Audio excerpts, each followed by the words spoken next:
Welcome to Tea Gang episode 8. We're still here even after 8th. We're talking about things that have actually either taken different forms or lost their relevance over time. Like having things like this on here. I think this has actually lost relevance. Oh, there's even more. There's beads. So yeah. What is the relevance of what's going on in my head? Yeah, it's simply freedom. We took a poll. We asked you guys to tell us some of these things, and you mentioned quite a few. And I think I'll start with the one I agree with the most, and that's dowry payment. Are you paying for appreciation of being allowed to have a partner, or what's the parameters? Like, it doesn't make sense to me. It really doesn't make sense to me that people might not be together because dowry payment or some process was not honored. Hii mambo ya dowry ni pia kuleta amani kwa other families. Juu hawajui dowry ilikuwa ya connect two families. It should be two-way, or there should be a equal measure of compensation. I don't know.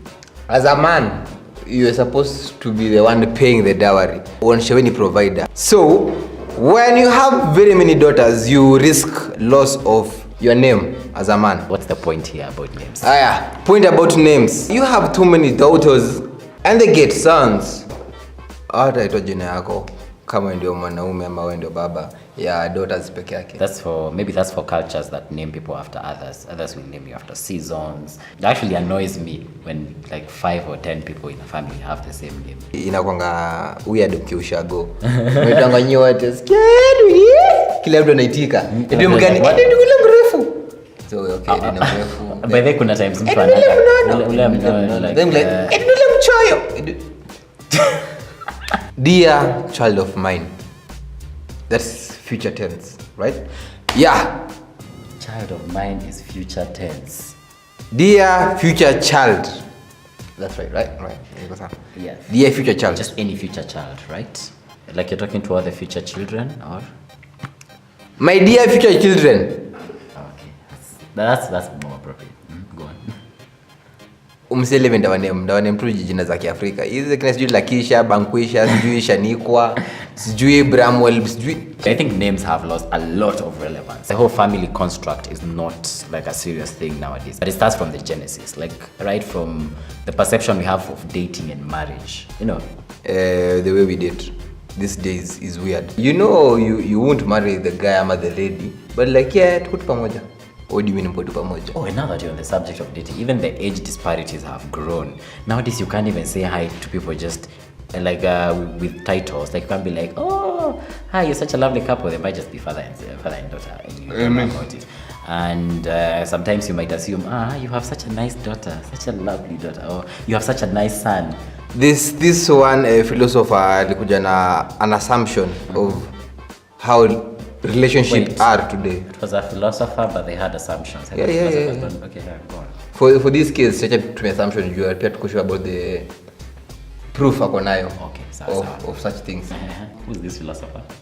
I'll tell you at the end of the quote. Okay. He said, if you see a man and a woman in a club taking the same type of drink, let's say it's a beer and a beer, that is a strong relationship. And he said, if you see a man and a woman in a club taking different drinks, like one is taking beer, the other one is taking shots. Presumably the guy is taking beer and the other one is taking shots. That's somebody's man and mtoto wa shule. Hapo sasa ni mchezo mnaleta hapo ndani. Sawa. I don't think your theory is really holds up, but I think the point he's trying to drive at, in very few words. And so nowadays it's not uncommon for guys to date like very, very older women, and even ladies to do the same, like date very older men. Even single moms are gonna get remarried, and it's not a big issue. We have what do we call them? These blended families. We have a lot of blended families going on. We be blending. I really wanted to say that. The movie. If you have not watched Blended, enda uone. Bado tuelewa kitu tunaongelea. Yeah, just blend it or subscribe to the channel, and we might just talk about it. Basically, just the one-on-one touch. The essence of even in homes. Like I think we have instances where you're with your family, but you guys are not really talking. You would much rather just communicate online. Alafu follow ni unamtext, alafu unamwambia wewe nimekutext, hebu angalia. What do you mean? There are those that will just look at you like, just check your phone. Sasa hii ni point, kama nimelala uniamshe nimeze sleeping tablets. What do you mean? In the comment section below, please tell us anything that you feel had some relevance and we did touch on, or for you has started to lose relevance, or something that you still have to do out of obligation but don't understand why. Hey, one thing that has lost its meaning over the time. Chapati. What happened to you? Chapati. We used to eat you on Christmas. Peke yake. So remember to comment, like, share, and of course, as always, subscribe because we have a lot more coming. Unaona siku hizi hata tumeanza ku-quote sponsors wa paint. You know, we've been getting a lot. We've been looking for a lot of them. Trying to get as many. We are a very colorful show now.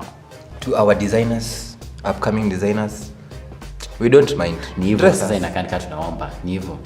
Lazima wajue. No, like on that note, it's a wrap.